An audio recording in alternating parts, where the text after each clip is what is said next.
Harga beras di pusat pasar Kota Langsa mengalami kenaikan sejak 2 bulan terakhir.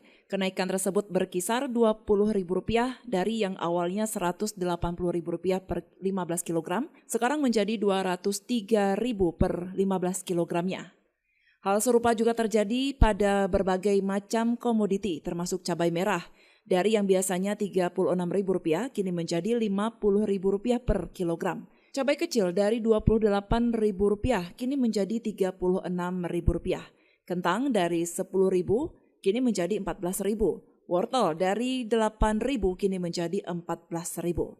Dan tomat dari yang biasanya Rp10.000 kini menjadi Rp16.000. Kenaikan harga tersebut membuat masyarakat mengeluh. Salah satunya adalah Tuginem. Ia berharap agar harga kebutuhan bahan pokok segera turun dan kembali normal. Beras mahal, minta beras juga turun, telur,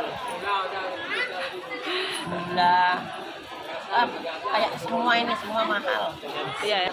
Kami harapannya ya turun harga-harga bahan pokok, harga sayur, cabai, orang kecil kan.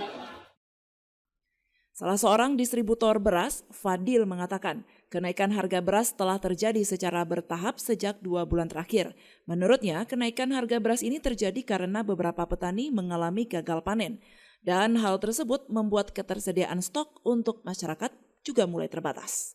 Sekarang yang biasanya 180-an gitu, sekarang 203. 203 ya? Besar. Masih kurang memadai ya. Masih barang banyak yang kosong. Dari Langsa, Seli Novita melaporkan untuk Puja TV Aceh.